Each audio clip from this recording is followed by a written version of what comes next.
கூட முடியாது என்று. இன்றைக்கு தமிழன் எங்கும் பிச்சை எடுக்கவில்லை, கோலோச்சி கொண்டிருக்கின்றான். வெளிநாடுகளிலே ஐடி கம்பெனிகளிலே தமிழன் இருக்கிறார்கள். வடநாட்டுக்காரன் எங்கே இருக்கிறான்?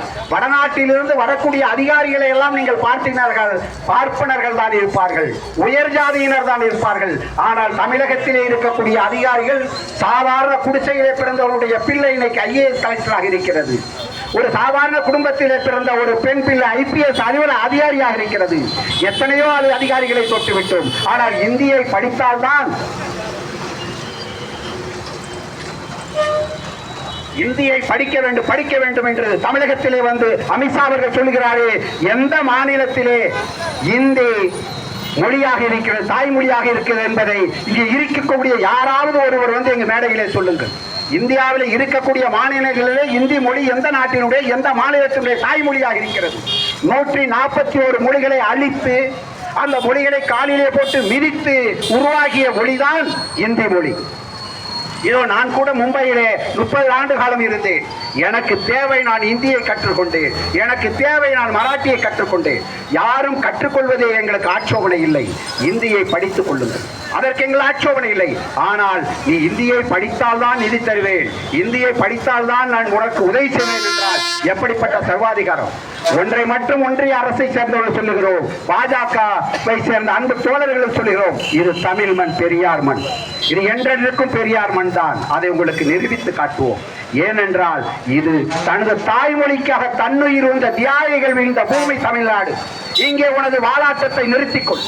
இன்னொன்று என்னவென்று கேட்டால், அதாவது அவர்கள் கொண்டு வந்து இன்றைக்கு என்ன சொல்கிறார்கள் என்றால், மும்மொழி திட்டம் வர வேண்டும், தேசிய கல்விக் கொள்கையை ஏற்றுக்கொள்ளுங்கள் என்று பிடிவாதமாக இருக்கிறார்கள். நாங்கள் கேட்கின்றோம், இந்தியை திணிப்போம், இந்தியை படியுங்கள் என்று வந்து தமிழ்நாட்டில் சொன்ன அமித்ஷா ஏன் மகாராஷ்டிராவிலே சென்று சொல்லவில்லை? இன்றைக்கு தமிழ்நாடு மட்டும் இந்தியை எதிர்க்கவில்லை, மராட்டிய மாநிலத்திலே குரல் கொடுத்த பிறகு அனைத்து துவாரங்களையும் மூடிக்கொண்டு அமைதியாக இருக்கிறது பாஜக அரசு. சிந்தித்து பாருங்கள்.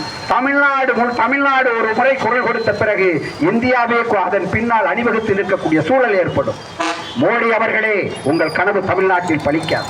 சிந்தித்து பாருங்கள். தமிழ்நாட்டை வளைத்துக் கொண்டிருக்கிறார்கள், தமிழ் மொழிக்கு துரோகம் செய்து கொண்டிருக்கிறார்கள்.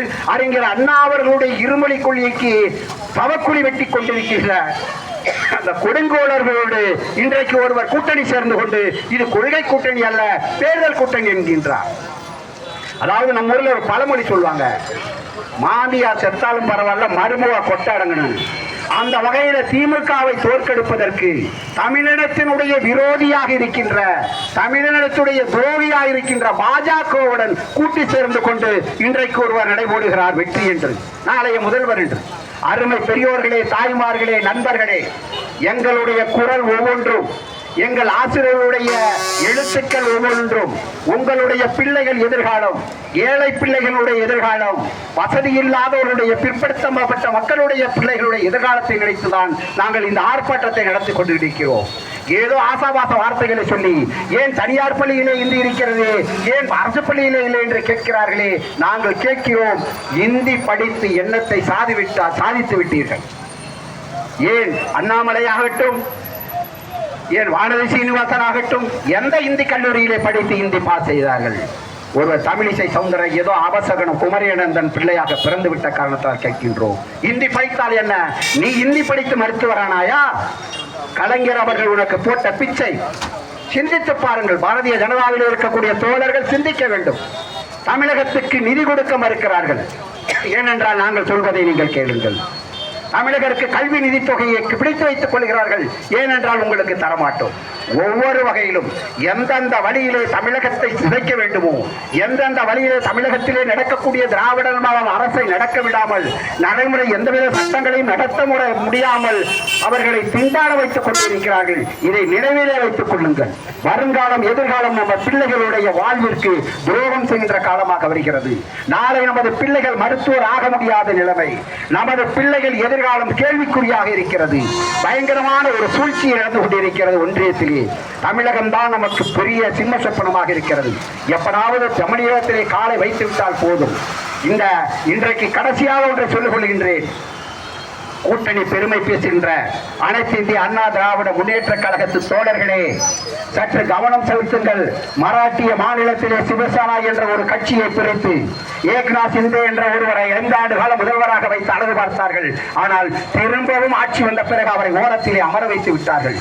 இது திராவிட இயக்கம் என்ற முறையிலே நாங்கள் அவர்களுக்கு சொல்கின்றோம். திராவிட இயக்கத்தினுடைய தாய்க்கழகம் என்ற முறையிலே சொல்கின்றோம். சிவசேனாவுக்கு ஏற்பட்ட நிலைமை உங்கள் ஏற்படுத்த கூடாது. அனைத்து இந்திய அண்ணா திராவிட முன்னேற்ற கழகம் எம்ஜிஆர் அவர்களால் கட்டமைக்கப்பட்டு ஜெயலலிதா அவர்களால் கட்டுக்காப்பாக பாதுகாக்கப்பட்ட இயக்கம். எடப்பாடி பழனிசாமி அவர்களே, நீங்கள் பாரதிய ஜனதாவிடம் அடமானம் வைத்துவிட்டு உங்களை சிதைத்து இந்த பூமியிலே ஒரு ஆரிய கூட்டத்தின் சூழ்ச்சியான பாரதிய ஜனதா கட்சி கால் ஒன்றை விட்டால் அது உங்களுக்கு வினையாக முடியும். எங்களுக்கு அதனால் எந்த கவலையும் இல்லை. ஆனால் ஒரே கவலை, உங்கள் எழுத்திலே அனைத்து இந்திய அண்ணா திராவிட முன்னேற்ற கழகம் என்ற பெயர் இருக்கிறது. அதனால் நாங்கள் கேட்டுக்கொள்கின்றோம், பாரதிய ஜனதாவிடம் எச்சரிக்கையாக இருந்தது. அது ஒவ்வொரு மாநிலத்திலும் தன்னுடைய வேலையை காட்டுகிறது.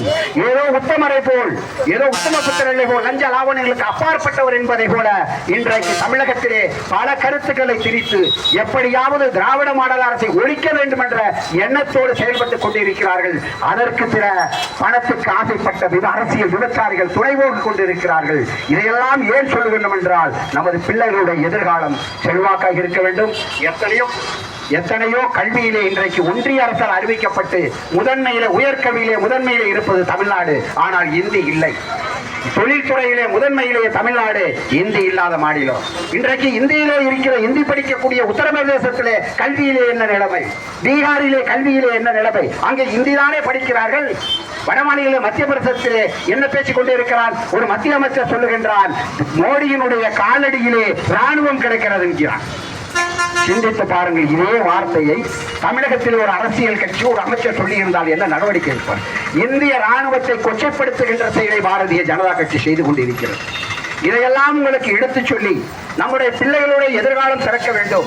உங்கள் வாழ்வு மீண்டும் அந்த நல்ல ஒரு காலம் நடக்க வேண்டும், நல்ல ஒரு வெற்றி கிடைக்க வேண்டும். ஒரு சுப்பன் வீட்டு பிள்ளையும் குப்பன் வீட்டு பிள்ளையும் கூலி வேலை செய்கிறவருடைய பிள்ளையும் மருத்துவராக ஆக வேண்டுமானால் நீட் ஒழிய வேண்டும்.